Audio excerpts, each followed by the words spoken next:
Hi everyone, you are welcome back to NYBC, and if you're new here, you are welcome. My name is Chidima. So in today's video, it is motherhood and me growth journey. I just want to share something that happened during the labor and delivery of my son, and I hope it inspires someone. So being a first-time mom and being someone that, have knowledge of how, not really have knowledge, someone that have been taught, and I've also seen in the hospital how contraction progresses. So this is something that I would say I was prepared for, which I really tried. Like, I knew when I went through, at 3 hours intervals, my husband kept telling me, let's go.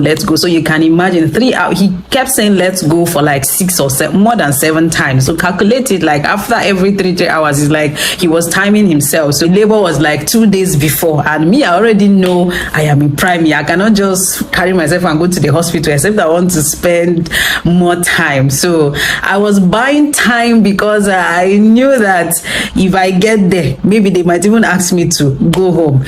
So when we got to the hospital and I was 3 cm dilated, I was even happy because in my mind I was like, if I reach there now, maybe it's 1 cm. So we got there early hours in the morning of that 19th of March, after I have experienced like 2 days like active labor. Before that, they not Braxton Hicks, because Braxton Hicks have been having it like even weeks before. So time kept progressing. At a point, my membrane were ruptured. At a point, I was even induced, like I was in active labor. If you touch my tummy, like, coconut, coconut is not as hard as my tummy. Like, you can literally break something hard on my tummy. That's how strong the contraction was, and there was no dilation. I was no move. I just remained there. At a point when my doctor came again, they say, okay, I'm now he didn't even say 4 cm. It was in the labor and delivery nurses that were trying to make me feel better. They say you are now 4 cm. So at the point I told them, nobody is checking me again, go and call my doctor. So when he came, he was like 3 to 4 cm. I said, you are the one that is saying the truth, because the way the looks on the the nurses' faces, I just knew that I was not progressing and I was in active labor. So at the point I became tired and stressed up and all of that. I was already making my mind, like, I know what I want, but I wanted first for my husband to be in support of it, and I wanted to hear from my doctor too, because my son's heartbeat was very okay. His heartbeat was, nothing was happening to him, but I was just tired of the whole thing. Like, I was running mad and I couldn't even utter a word. I was just So in the midst of the whole pains and all of that, a nurse, came to my bedside. So I had gone back to my room. Then I have left the labor room and gone back to my room. So she came and held my hand. She now said, are you a Christian? I said, yes. She said, do you believe in God? I said, she now held my hand. She wanted to pray. She now said, no. She said, do you want to have this baby, do you want to have this baby by yourself without, being assisted, with surgery? I just turned and look at the nurse like this. In my head, I'm like, what did they worry this one? That moment there, in as much as my pastor was there, she had come to pray, with her husband, and my husband was there too. He was also praying, and then my soul sister was also there too. She was also praying. In fact, she couldn't even, finish what she was doing from school. She just ran back immediately. She heard, I've been admitted at the hospital. So they were just there, they were praying, but in my head, the only thing I was thinking then is, get this baby out of me, get this. I couldn't even say Jesus. And before I left home, I prayed. I was even telling my husband I was going to be, I'll just be saying Jesus. You know how you program these things, and when the real labor starts, even if they even mention Jesus close to you, it will sound like torture. I'm telling you. So being in the health sector is not a guarantee that you will have a safe delivery. Yes, the God factor must be present. Like, this is something that I really joked with. I just have to be truthful. I really joked with it. Not like I really joked with it, but I allowed my emotion to overwhelm me. I don't know if that's how it is with every first-time mom, but why I'm sharing this story is God knows our capacities at different phases in our life. God knows that that particular moment, my husband will not be there, to bring the word or the prayer. My soul sister will not be there. My pastor or the wife will not be there. And God spoke through a nurse, like someone was positioned there to still call me back to order. But what happened? I resisted it.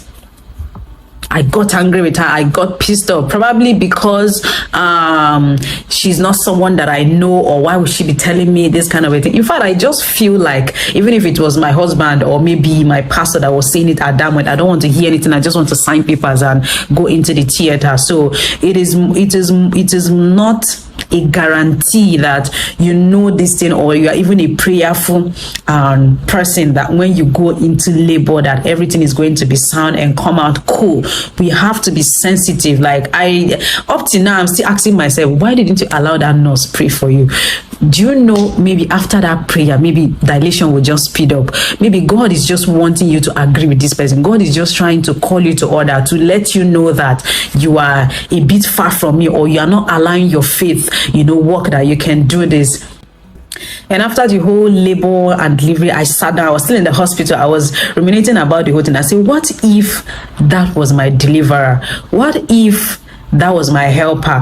What if God was trying to see just a leap of faith for him to speed up that labor for me, and I resisted it because of pain and anguish. Anybody can display what I did, but I don't really think it's something that is worth emulating. I don't really think it's something that is even worth repeating. I don't even think it's something that is, should I say, is pleasant to hear. Yeah, but I feel led to share it because at times we go. In fact, I've heard people say it. I know how this thing is.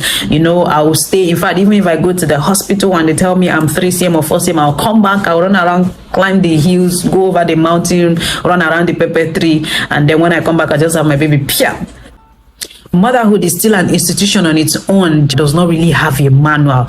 You don't know what and how you will encounter things at every given time. So this is like an inspiration to someone out there that the God factor must be present in our life.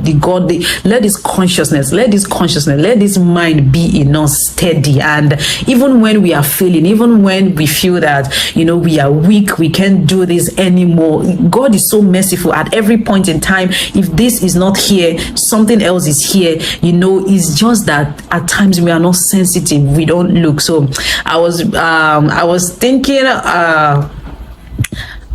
all over it again. I said, okay, let me just share this story to inspire someone, because our destiny helpers, our deliverers might come in, forms we don't expect it and we don't really want. But once we pay attention, once we can just agree, things might just turn out, the way God wants it to turn out. Yeah. So this is just what I want to share. I hope you don't just laugh about this story. I hope you take it seriously. I hope you take the God factor in your life seriously, and always remember that God is always there to help. We might not even see it as a help, but that is God. In this case, I deeply believe that nurse was a God sent, but I resisted it. So I hope you learned lesson from this story, and I hope it also inspires someone, especially the singles out there. Remember